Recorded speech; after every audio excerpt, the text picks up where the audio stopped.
The date is April 28th, 2022, and this is by far the worst day in the history of NASCAR video games. Now, yes, iRacing exists, and it's where most people go to get their NASCAR gaming fix, but not everyone enjoys the hardcore MMO elements of it, and not everyone wants to get wrecked out by a Brazilian at Talladega who's never driven a stock car before. Even us hardcore sim guys who should have moved on from the more mass market appeal of the NASCAR Thunder games of our childhood still want a traditional NASCAR gaming experience with all the tracks and drivers of the current season.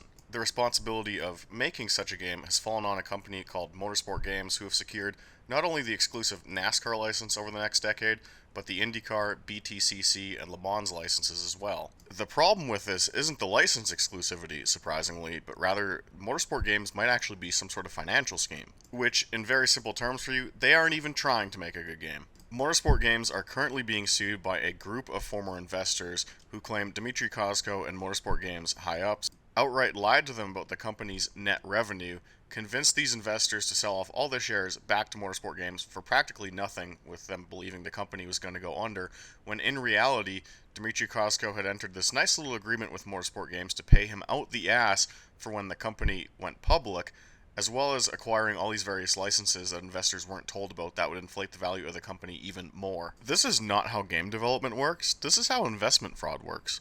And it's not the first company Costco's been a part of where all sorts of weird shit is happening. Costco founded a company called Net Element in 2004, and articles chronicling this company's lifespan basically laugh at the sheer volume of money it managed to lose, and then, of course, at the very end, it's under investigation for violating securities laws. And one of the guys Dmitry tapped to run the thing was associated with a bunch of Russian fraudsters and was sued 6 times, including once by his own lawyer. But as the R Factor 2 fans have pointed out, this doesn't matter at all, and please stop looking into it. Anyways, back to Motorsport Games. While the company is telling investors in their quarterly earnings call that the company is rapidly running out of money and is no longer providing forward guidance, CEO Dmitry Kozko has conveniently received a modest 632% salary increase over the previous year. And this is all occurring while naive NASCAR fans are sitting on social media completely oblivious to the fact that this is very obviously an investment scheme and the company isn't even trying to put out a good video game, and telling other people to simply wait for NASCAR 22 because they'll have an extra year to work on it and it'll be a lot better.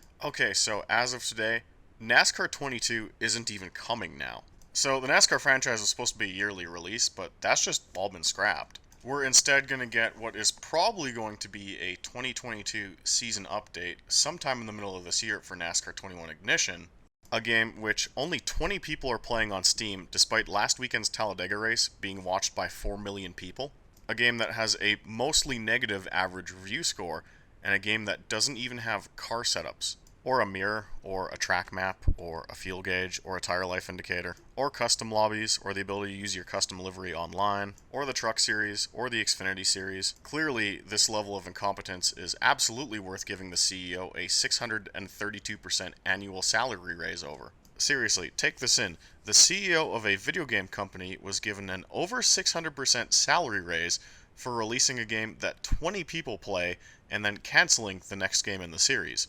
You know, not releasing a video game, which is sort of his job. In spite of this publicly available information doing the rounds within the sim racing community, some NASCAR fans are seemingly incapable of spotting when a scam is unfolding right in front of them, saying it's a great decision to cancel the game and that they're excited for the next game. Why do I even bother telling you guys this info if this is the reaction to it?